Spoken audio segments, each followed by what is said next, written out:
Olá, boa tarde a todos.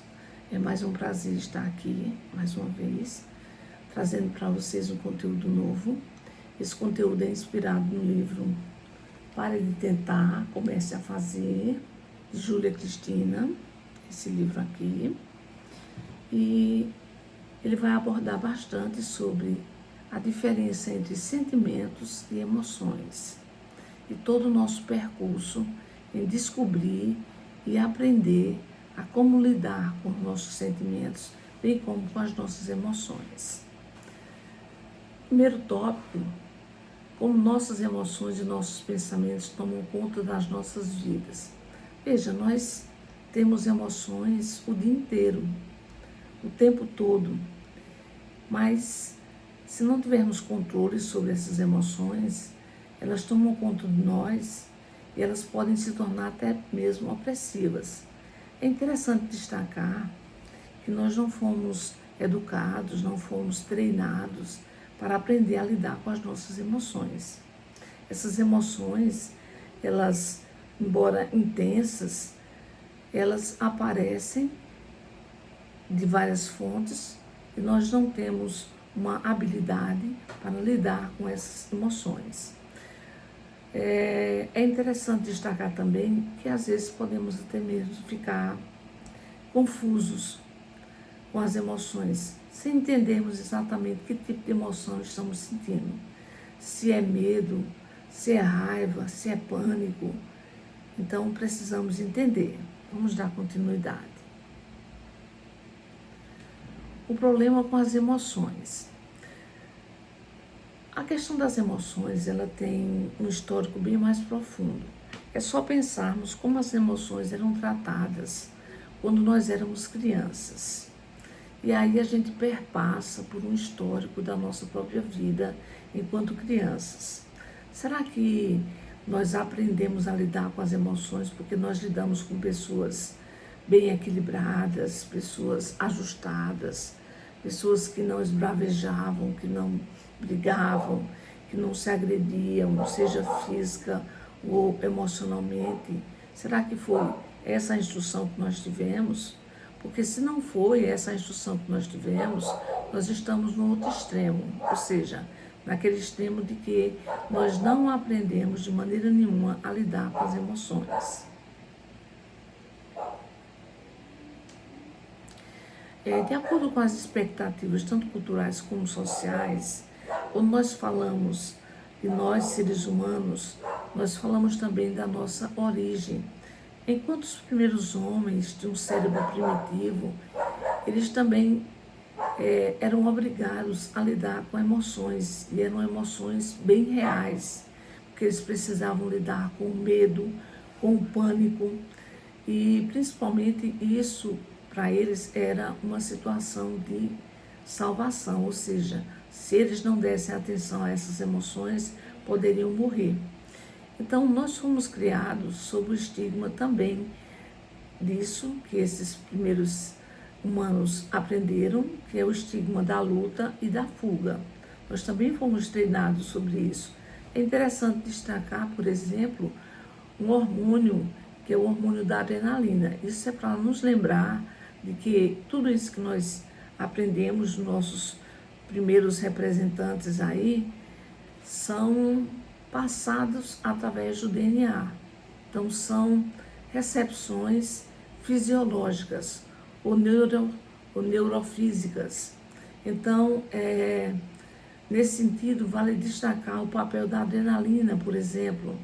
A adrenalina é chamado de hormônio do perigo. A adrenalina é aquele hormônio que é liberado quando você está, por exemplo, na montanha-russa. Aí você vai descendo ali naquela gritaria e seu estômago rebrulhando, se mexendo, você com medo de que vai morrer. Todas essas sensações, elas estão em alta escala dentro do seu corpo, porque a adrenalina, em termos mais simples, ela está mandando um recado. Cuidado, você vai morrer. Cuidado, você vai morrer. Então, nós herdamos isso de nossos primeiros antepassados. O papel do ego. À medida que nós aprendemos e crescemos fisicamente, nós fomos aprendendo também a como ligar com o ego. O que é o ego? O ego é o conjunto de emoções. Então, nós fomos aprendendo a ligar as coisas. Por exemplo, se nós nos comportássemos bem, teríamos uma recompensa. Então, as recompensas geralmente estão associadas ao bom comportamento. Já as situações em que nós não tínhamos um bom comportamento, nós teríamos, com certeza, reações bem mais difíceis, bem mais complicadas. Isso também se aplica quando nós temos um relacionamento. Dentro do relacionamento, esse sentido do ego, ele vai fazer toda a diferença, porque nós vamos estar lidando com outra pessoa. E a outra pessoa pode pensar ou agir como se fosse melhor do que nós. E vamos lembrar que o ego é o conjunto de nossas emoções. E isso pode criar entraves no relacionamento, porque nós, apesar de às vezes fazermos de conta que não ouvimos nada, mas o nosso cérebro, ele é consciente, ele sabe disso. Por quê? Porque está gravado em nossa memória. Lembre-se que isso é uma gravação dos nossos primeiros antepassados que passaram através do DNA. E é interessante destacar que na questão desses relacionamentos existe a questão do ego e do superego. Então, do ego, do superego e do... não, é isso mesmo, ego, superego. Eu queria destacar o superego. Pessoas que têm um ego tão inflado, que elas acham que tudo ou o mundo gira em torno delas, que elas são melhores do que todos em todas as coisas. Um exemplo simples, eu lembro de uma colega de trabalho que todo mundo já fazia assim uma certa piada quando ela chegava, porque dizia, fulana vai dizer que é melhor. Porque até assuntos triviais, como por exemplo, a gente comentar que alguém tinha desfilado ou tinha sido Miss de algum lugar, ela chegava imediatamente e dizia que tinha sido Miss. Nessa época, ela dizia que era Miss de Bodocó. Então, a gente ficava, todo mundo rindo e justamente falando nesse sentido, dela ter um ego inflado, né? um superego. Então, era o que acontecia. As estratégias de anulação.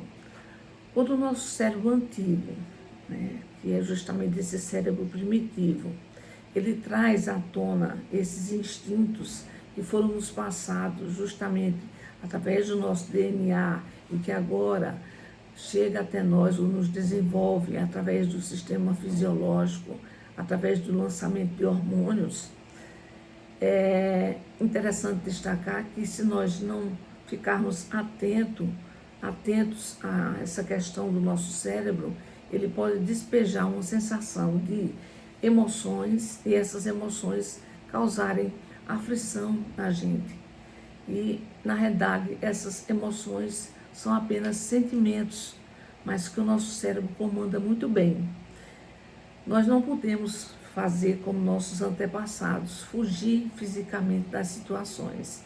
Quando tinha medo, quando tinha pânico, nas situações de ansiedade, de preocupação, nós não podemos fugir fisicamente delas, mas nós podemos evitar, ou seja, podemos fazer alguma coisa para que nós não nos deparemos com ela ou para que nós fujamos da situação. Então, nós podemos fazer, como no exemplo aqui, anestesiar, evitar, reprimir, amortecer, dispensar. Então, fazer alguma coisa para que a gente saia daquele momento, daquela sensação que está nos causando mal-estar, está nos causando ansiedade, está nos causando temor. Então, é lembrar que o cérebro está no comando.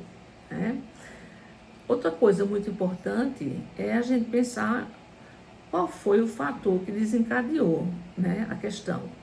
Então, se foram determinadas pessoas, se for uma pessoa só, nós vamos ter que evitar, para que essa sensação não ocorra novamente. Ou nós lutamos contra essa reação, essa situação ou emoção, ou então nós vamos ter que evitar. Então, seria o ideal.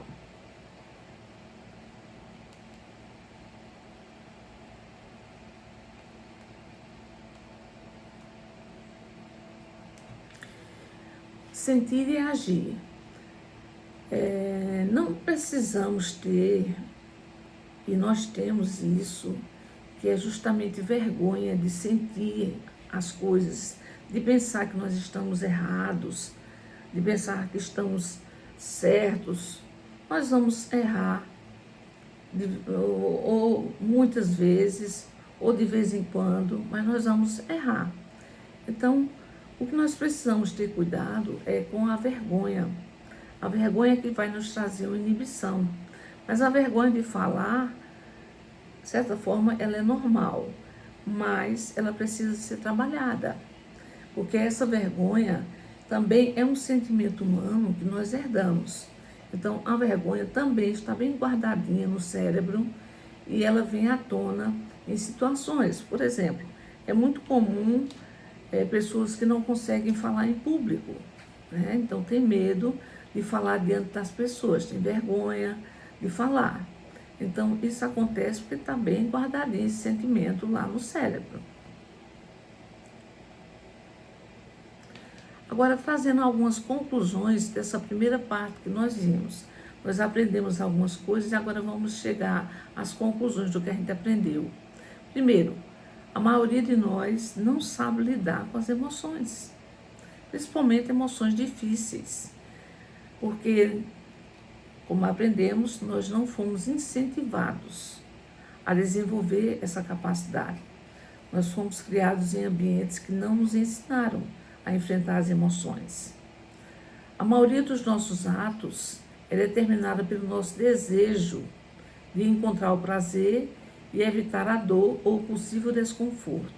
Então, veja, a maioria dos nossos atos ela é determinada pelo nosso desejo de alcançar alguma coisa, de evitar outras, de evitar situações de desconforto, enfim, de evitar situações. Algumas emoções nos trazem intenso prazer, mas outras emoções são extremamente desconfortáveis. Então, nós temos essa tendência de fazermos isso. E a outra situação de conclusão que eu coloquei é que todos nós temos estratégias. Todos nós temos, no fundo, estratégias para fugir dessas sensações que nos causam problemas, que nos deixam fragilizados. No fundo, nós temos estratégias. Como nós vimos anteriormente, às vezes as emoções podem ser o ideal para lidar com elas, fugir, evitá-las, né? Então, são situações que a gente pode pensar em como fazer para suportá-las.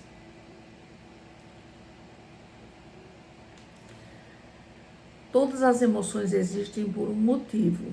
Sim, todas as emoções existem por um motivo. Primeiro, nós já vimos que elas estão gravadas no cérebro e elas têm uma origem muito antes, né, de nós, lá com nossos primeiros descendentes, mas também tem origem também em outras coisas, em emoções que nós fomos acumulando durante o nosso crescimento, nosso desenvolvimento.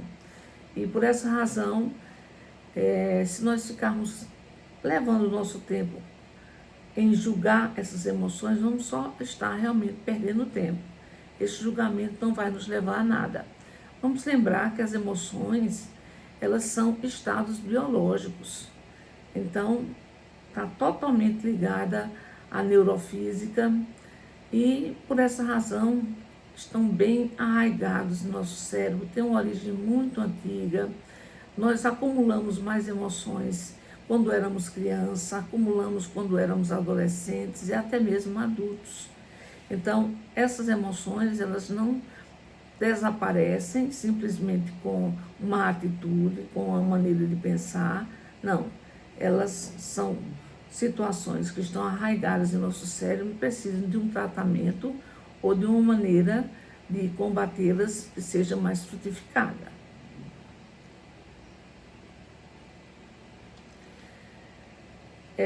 No sentido de ter emoções difíceis, é interessante destacar que não importa a frequência que a gente tenha essas emoções difíceis. Elas vão ser comuns, elas vão estar sempre ali próximo de nós. Qual é o problema? O problema não é ter uma emoção difícil. O problema é estar envolvido num ciclo de emoções difíceis.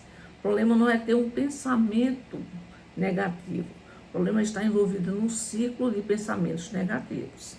Então, se seu cérebro ele é capaz de entender que você não tem esse controle sobre os seus sentimentos, então ele vai fazer justamente essa confusão entre sentimentos e emoções. Então você tem um sentimento e ao mesmo tempo você sente a emoção. Então você está com um sentimento de raiva, ao mesmo tempo você vai sentir embrulho no estômago, aqui alguma coisa atravessando sua garganta, muita raiva. Então isso mostra que o cérebro ele associa muito bem as duas coisas.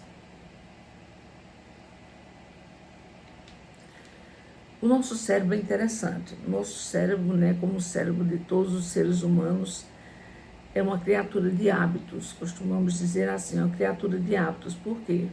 Porque o cérebro ele não gosta de previsibilidade. Ou seja, tudo que é previsível, ele já sabe, ele já conhece, ele não gosta do que é previsível, né? Aliás, ele gosta da previsibilidade, ele gosta da previsibilidade.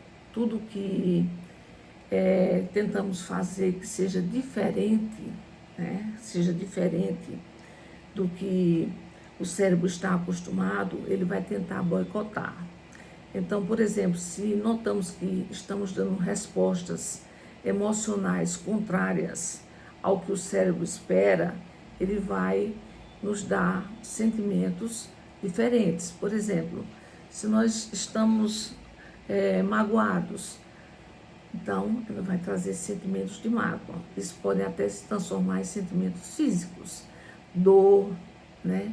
Dores de cabeça, dor no corpo, ou seja, uma série de sensações físicas que vão fazer você confundir o sentimento com a emoção. Por quê? Porque para o cérebro aquilo é previsível. Todas as emoções para ele são previsíveis. A emoção de medo, ela causa, por exemplo, a liberação do hormônio adrenalina, que vai fazer com que você entre em pânico, que é para poder você tentar salvar a sua vida. Então, tudo para o cérebro é previsível.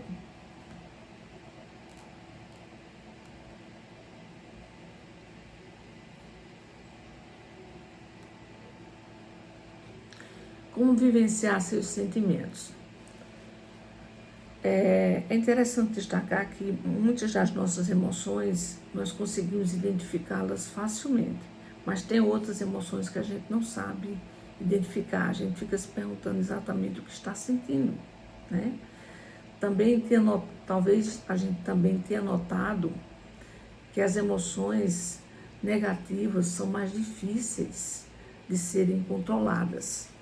Então, tem sensações que nós não conseguimos identificar, elas ficam tão confusas com os sentimentos que nós não conseguimos identificar, e principalmente as emoções negativas, elas são mais previsíveis para o cérebro, mas para nós elas são mais difíceis de identificar. Então, em qualquer linguagem que a gente tenha, o nosso cérebro sempre vai fazer a leitura daquela emoção e dar a resposta conforme nossos sentimentos. Então, como eu mencionei, do medo, o cérebro já tem a resposta pronta. Se for uma sensação de tristeza, para o cérebro já se instala a emoção, o sentimento de mágoa, né? Então, se instala o sentimento e a emoção de mágoa, e nós vamos ter que lidar com os sentimentos da mágoa, que é justamente a tristeza, chorar, reclamar, nos culpar, enfim, né? Então o cérebro sempre tem uma resposta para essas sensações.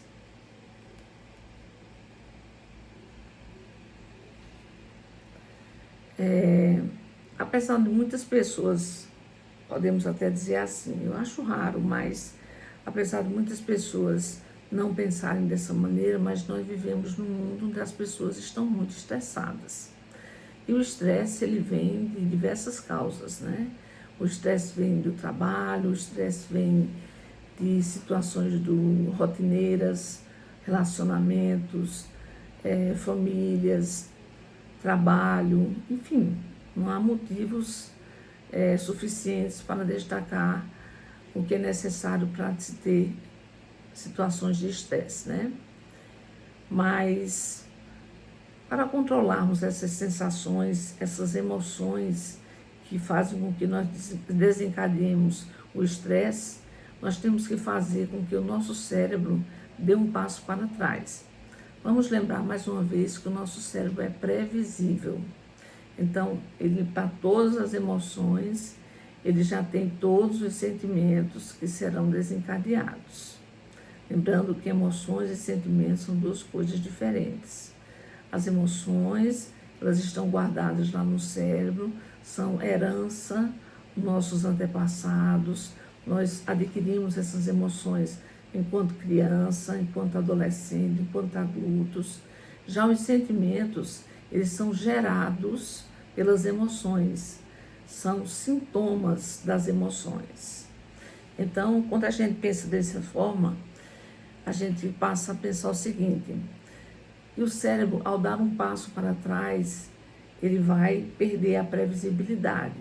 E aí nós vamos dar um stop, né? Então, ao darmos esse stop, nós vamos ter tempo de pensar melhor naquela emoção que nós estamos vivenciando.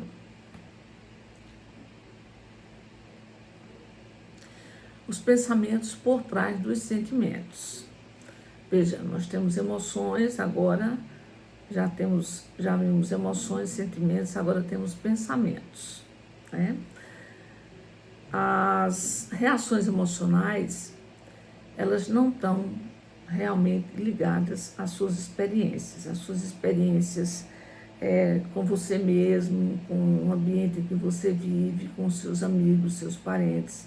Não, ela é herdeira, aliás, ela é herdada do nosso cérebro, como nós já vimos na história, de gerações e gerações, né?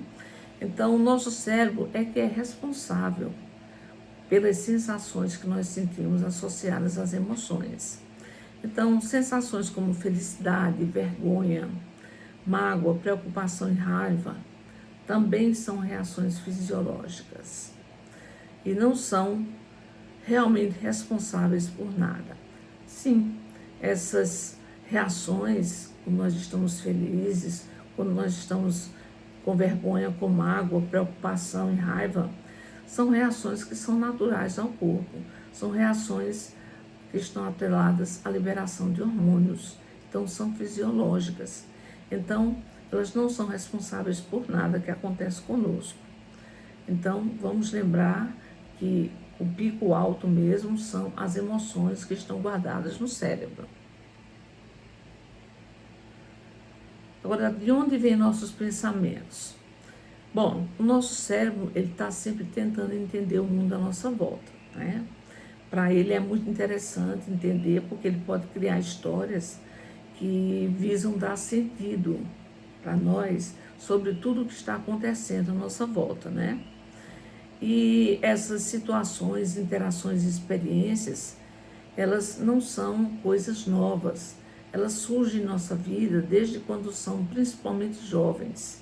Porque nessa fase, quando somos jovens, nós aprendemos a interagir com o mundo através do ensino direto, através da observação,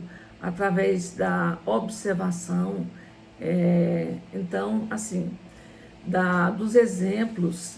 Então, são situações que não são de imediato. O cérebro não está nos trazendo novidades, ele traz nova roupagem, né? Uma nova maneira de ver o mundo, talvez diferente daquela maneira como nós víamos como era adolescente, mas, na verdade, nós temos, assim, esse aprendizado já guardado dessas experiências que traçamos ao longo da vida. Ora, os pensamentos, em essência, são apenas uma sequência de palavras do cérebro. Isso é importante agora destacar, né? Nós já vimos que as emoções estão guardadas no cérebro, são de natureza fisiológica. Vimos que o cérebro, ele é previsível, justamente porque ele guardou todas essas emoções desde os nossos primeiros, né, antecessores aí, E vimos também que essas emoções são guardadas e que elas despertam na gente sensações. Essas sensações são as sensações de medo, são as sensações de pavor, são as sensações de mágoa, mas tudo tem ou está ligado a uma emoção maior que está guardada em nosso cérebro. Agora veja, os pensamentos são apenas palavras do cérebro. Então, diferente dos sentimentos, os pensamentos são apenas palavras do cérebro. Então, quando estamos pensando sobre uma determinada situação, temos que avaliar 3 aspectos. A emoção que está envolvida no momento, vamos avaliar a sensação que estamos também vivenciando naquele momento e quais são nossos pensamentos que estão abastecendo, vamos dizer assim, aquela situação, ou estão dando mais ênfase àquela emoção. Então, dessa maneira, nós vamos entender um pouco mais a dinâmica cerebral. Então, para entendermos melhor, eu fiz aqui algumas conclusões para a gente dar um fechamento melhor. Os nossos pensamentos causam os nossos maiores problemas e não nossas emoções. Veja como é interessante aqui. Os pensamentos é quem vão nos causar problemas e não nossas emoções. As emoções são mais antigas, já estão guardadas no cérebro. No entanto, são nossos pensamentos que alimentam essas emoções. Quantas vezes nos pegamos pensando em determinadas coisas, principalmente à noite, na hora de dormir? Nós vamos fazer uma reflexão do dia inteiro e nós nos deparamos com inúmeros pensamentos, em sua maioria pensamentos negativos. Tem muito a ver com a noite. É interessante destacar isso porque nossos antecessores, eles tinham justamente que se manter alertas durante a noite. Então, durante a noite é que eles pensavam como era que iam caçar no outro dia, como era que iam montar as armadilhas e tudo. Então, nós herdamos isso aí. Nossos pensamentos, eles se destacam mais no período da noite. Isso não quer dizer que eles não apareçam nos outros estados, não. Durante o dia todo dia, mas eles têm um maior destaque durante a noite. Uma outra coisa que é interessante é que os pensamentos sobre as nossas experiências criam nossos sentimentos. Então, os pensamentos sobre nossas experiências criam nossos sentimentos. Veja a ligação agora, né? Os pensamentos, então, você passou, por exemplo, por uma situação de mágoa amorosa. Então, os pensamentos que você desenvolveu sobre aquela sensação que você passou naquela situação, foi quem alimentou os pensamentos que você passou a levar adiante. Então, note bem direitinho, são os pensamentos que alimentam os sentimentos. A nossa experiência emocional, que aí envolve nossas diversas emoções, ela é resultado da nossa narrativa interna. Então, as nossas emoções é resultado da nossa narrativa interna. Exatamente, é resultado daquilo que nós pensamos. Os nossos pensamentos, as palavras que nós dizemos, já que os pensamentos são palavras, são eles que vão fazer essa confluência e vão criar a nossa narrativa emocional ou a nossa experiência emocional. Os nossos pensamentos, aqui vem um ponto interessante, não são necessariamente verdadeiros.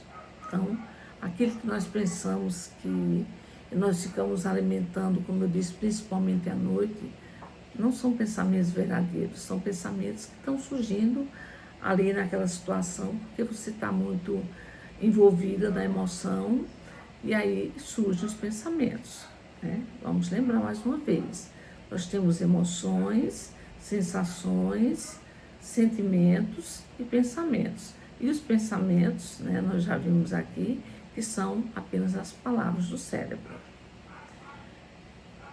A maioria dos nossos pensamentos, na verdade, é um hábito. Sim, na verdade é um hábito. Nós criamos o hábito de pensar, por exemplo, pessoas que só pensam negativo. Aí você vai fazer uma pergunta para essa pessoa: como você está? Ah, vou levando como Deus quer. Às vezes a pessoa está bem, mas ela não consegue mudar as palavras do pensamento e dizer exatamente eu estou bem. Não, ela tem que trazer uma outra resposta, né?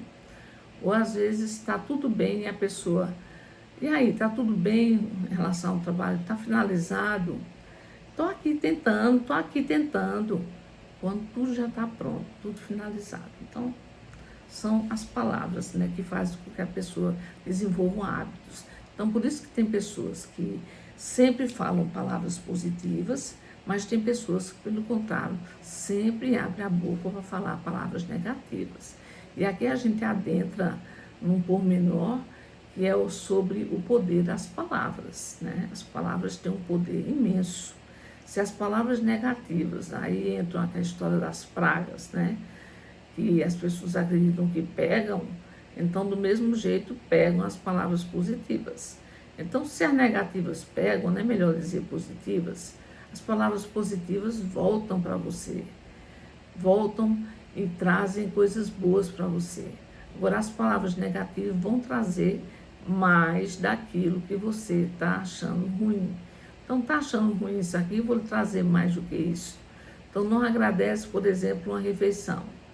Então, não agradece não, então também não vou trazer mais refeição para você. É assim por diante, né?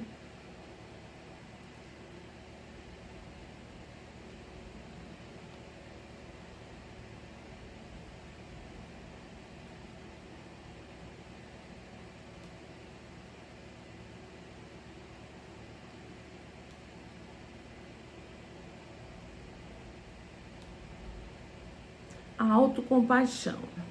A autocompaixão, ela é vital. É interessante, né? Falar que ela é vital, ou seja, o que é uma coisa vital? Uma coisa importante demais para o nosso corpo, é uma questão de vida ou morte.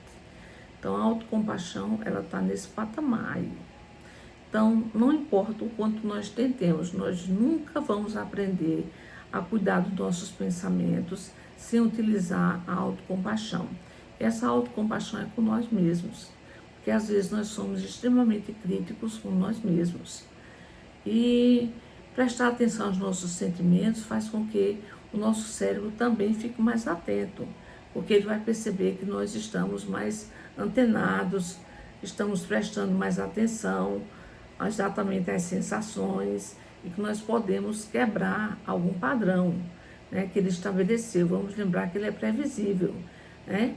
Então, é necessário saber que o nosso cérebro, ele, como é previsível, quando nós estamos numa situação de muito autocrítica, por exemplo, ele vai chamar seus amigos, né? Podemos dizer assim, ele vai chamar seus amigos para fazer uma autoavaliação sobre nós. E adivinha quem são os amigos do cérebro? O julgamento e a crítica, né? Então, o julgamento e a crítica, eles vão fazer aqueles comentários sobre o que pensam e sentem, né, sobre nós. E é claro que eles não vão nos dar rótulos positivos. Nós vamos ser rotulados de ruins, de fracos, de burros, né? Infelizmente, por pensar ou sentir de maneira diferente da que o cérebro estabeleceu, né? Mas a gente frisa sempre, não desista. É muito importante você ter um relacionamento saudável com você mesmo.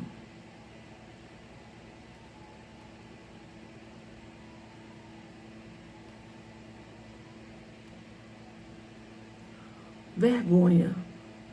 A vergonha, ela mora dentro do seu cérebro. Então, veja, tudo está ali dentro do cérebro. A vergonha não é exceção. Ela mora dentro do cérebro e ela sussurra mentiras no seu subconsciente a respeito de você. Então, é muito interessante a vergonha, a maneira como lidamos com a vergonha. Temos vergonha de diversas formas. Vergonha de falar em público, vergonha do corpo, vergonha de expressar nossas ideias, Enfim, não há motivos que justifiquem, né, a maioria das pessoas ser tão envergonhada, né?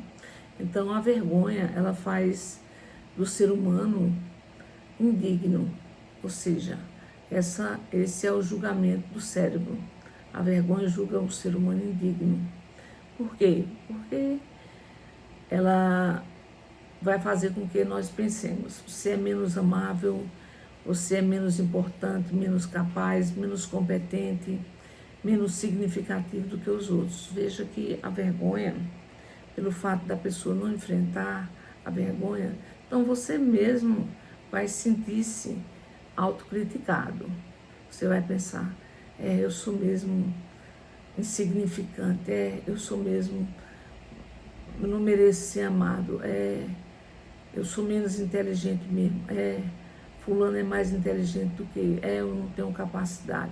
Enfim, uma série de coisas que a vergonha vai trazer à tona, né? E a vergonha, ela vai chegar a gente das maneiras mais sorrateiras possíveis, vindas de qualquer lugar, né? Mas como é um sentimento arraigado no cérebro, nós não temos como simplesmente nos livrarmos dela, né? De onde vem a vergonha? Bom, a vergonha, ela tem uma narrativa interessante, porque ela está ligada a tudo que nos contaram na vida, né? A nosso respeito, ou seja, a tudo aquilo que esperaram da gente, quem somos, o que nossos pais queriam de nós, se nós alcançaríamos nossos objetivos, se não, se seríamos capazes de mudar nossa história, enfim, né? A vergonha vem disso aí. Por quê? Porque muitas vezes nós não conseguimos justamente alcançar aquilo que a gente sonhou, principalmente quando estava na fase de adolescente. A gente sonhou determinada coisa e às vezes não alcança.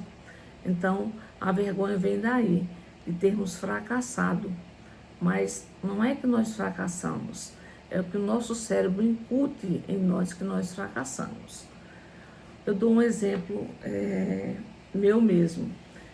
Quando eu fui fazer seleção para doutorado, eu fiz 3 seleções de doutorado aqui na Rural, eu não fui aprovada. Fiz mais 2 na Federal, não fui aprovada. Então, eu já estava me sentindo, as emoções já estavam afloradas, eu estava me sentindo totalmente incompetente, vendo colegas meus passarem e eu não. Mas é interessante destacar que para fazer doutorado, o importante é o projeto de pesquisa, né? E o meu projeto de pesquisa não era muito atraente para determinadas pessoas. E aí, da última vez que eu fui fazer a seleção, eu fui para o Rio Grande do Sul e então eu fui aprovada. E aí, nesse momento, eu quebrei o estigma de dizer eu sou menos capaz do que os demais. Mas é assim que funciona na vida. Quando nós não conseguimos certas coisas, nós, infelizmente, vamos trazer essa vergonha que está escondida para nos condenar, né?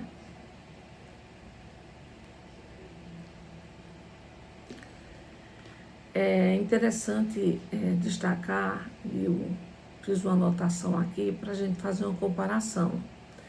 As histórias da vergonha. Veja como ela aparece sorrateiramente. Eu digo, aliás, a vergonha diz: eu sou indigno do amor. Mas, na verdade, ela deveria ter dito: eu não me senti amado. Mas ela vai logo sendo taxativa: eu sou indigno do amor. Quando, na verdade, apenas a pessoa não se sentiu amado, não encontrou a pessoa certa, não foi o momento certo, uma série de particularidades que podem ter dificultado aquele momento. Uma outra situação: eu sou rejeitado, mas aquela pessoa preferiu alguém diferente. Então, eu sou rejeitado, aí a vergonha passa isso, a emoção da vergonha passa a sensação para a pessoa de que ela é uma pessoa que foi rejeitada. Então, rejeitada, veja, já é um termo mais fechado, um termo mais duro. Na verdade, a pessoa só preferiu outra pessoa. A pessoa escolheu outra pessoa. E quando escolhe, é por diversos motivos, porque gosta, porque teve mais afinidade, enfim, não é desprezando a outra. Mas a vergonha não quer que a gente pense dessa maneira. Outra maneira, eu sou errado, em vez de eu cometi um erro. Veja, eu sou errado, eu já estou dizendo que não tenho salvação, eu sou uma pessoa totalmente errada. Mas quando eu digo eu cometi um erro, sim, um erro é perdoável. Vou continuar a minha vida, não vou cometer outros erros. Agora, se eu sou errado, aí não tem perspectiva para mim. Então, é assim que a vergonha age. Ela diz também, eu sou um fracassado, em vez de dizer, eu experimentei um fracasso. Então, é muito diferente a conotação de fracassado para eu experimentei um fracasso. Eu não sou bom o suficiente, em vez de eu poderia ter feito melhor. Exatamente. Não sou bom o suficiente. É uma coisa, significa que eu sou incompetente para as coisas. Mas quando eu digo eu poderia ter feito melhor, isso é até um incentivo. Eu posso, da próxima vez, fazer algo bem melhor.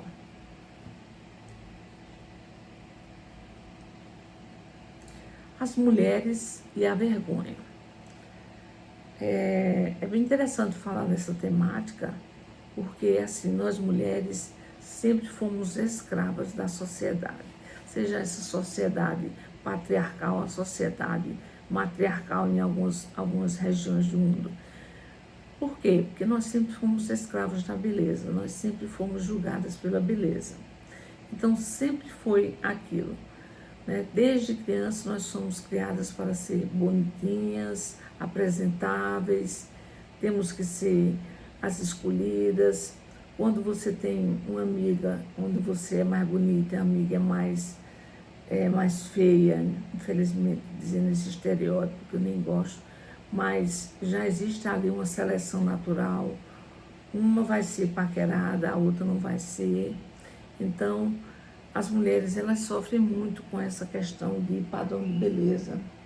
E é por isso que a indústria, ela lucra tanto em cima disso, né?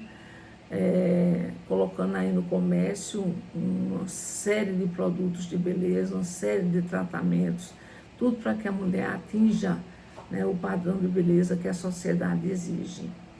Um padrão de beleza que é aceito pela sociedade.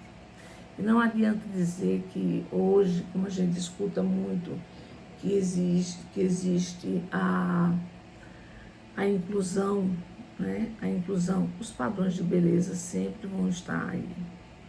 Sempre vão estar, nem que sejam disfarçados, mas os padrões de beleza sempre vão estar. Então você precisa, enquanto mulher, estar sempre bem cuidada, unhas feitas, cabelo lavado, cabelo limpo, escovado, maquiada, cheirosa, bonita, bem tratada. Por quê? Porque é isso que a sociedade espera de você. Não espera outro estereótipo de você, espera esse, né? A vergonha também das mulheres, ela gera um outro problema, que é o problema nos relacionamentos. Esse problema nos relacionamentos é justamente quando, primeiro, a mulher ela tem que se preparar para essa exigência da sociedade, ser bonita, ser cuidada, ser bem tratada.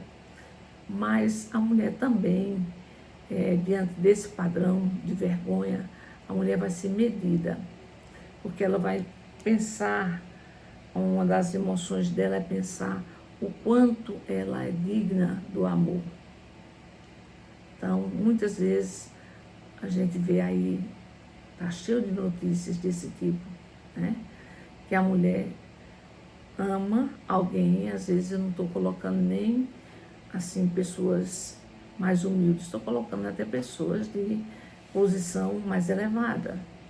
E a pessoa está com alguém e porque ama, né, adora aquela pessoa, se submete a certas situações, inclusive a agressões, né? Então, até nisso as mulheres, elas são medidas, né? A vergonha faz com que as mulheres sejam medidas. O quanto eu sou digna do amor.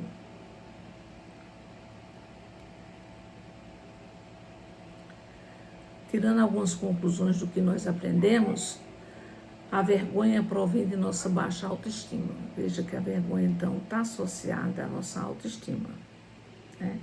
Quando ela é uma baixa autoestima, consequentemente, nós vamos ter vergonha de tudo. De nos apresentar, de falarmos em público, né? De desenvolvermos certos trabalhos, nós vamos sempre ter esse empecilho, né? Então, a baixa autoestima, que é uma emoção, vai trazer muitos problemas nesse sentido, né? Vai fazer com que você pense que não é digno de aceitação, digno de amor ou digno de sucesso.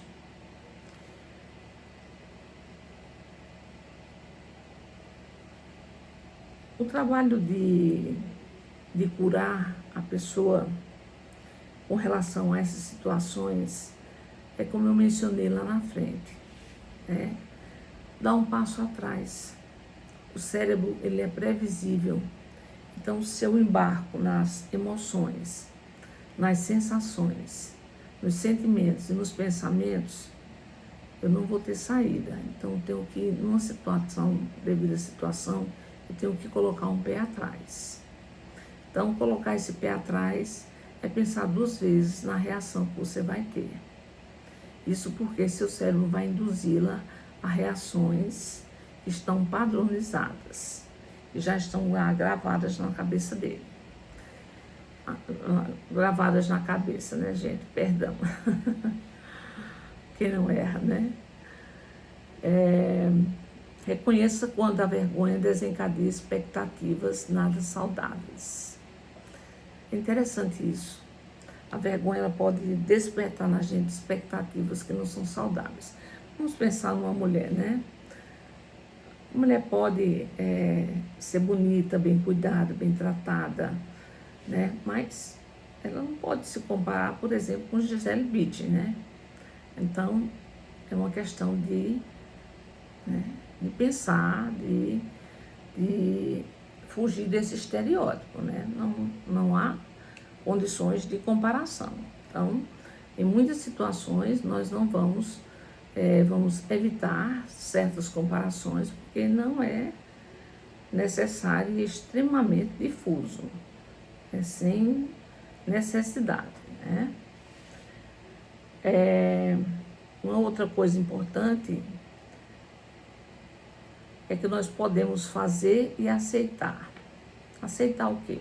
Amar, apreciar e nos reconhecermos como seres perfeitamente imperfeitos que somos. Então vejam, é muito importante que a gente desenvolva sentimentos positivos com relação a gente. Então, nos aceitar, nos amar, nos cuidar, né? Isso vai fazer com que a gente entenda, nós somos imperfeitos. Então, nós não vamos conseguir dominar, por exemplo, todas essas emoções que estão lá guardadas no cérebro, mas a gente pode dar um passo atrás. E ao dar esse passo atrás, a gente consegue controlar algumas situações. Então, nós devemos sim fazer com tudo o que for possível para que nós sejamos pessoas lindas, maravilhosas, apesar de sermos imperfeitos. Porque na prática nós somos maravilhosos, fomos criados de uma maneira maravilhosa, profundamente, ou melhor dizendo, quase intrigante e profundamente necessária de estudo.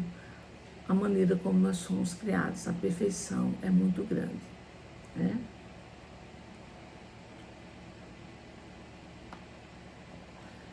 Então, nós ficamos por aqui com este vídeo. Nós trouxemos até aqui só a primeira parte do livro. E depois eu vou ver se eu trago a segunda parte do livro. Então, agradeço muito a todos vocês. Um grande abraço. Tchau.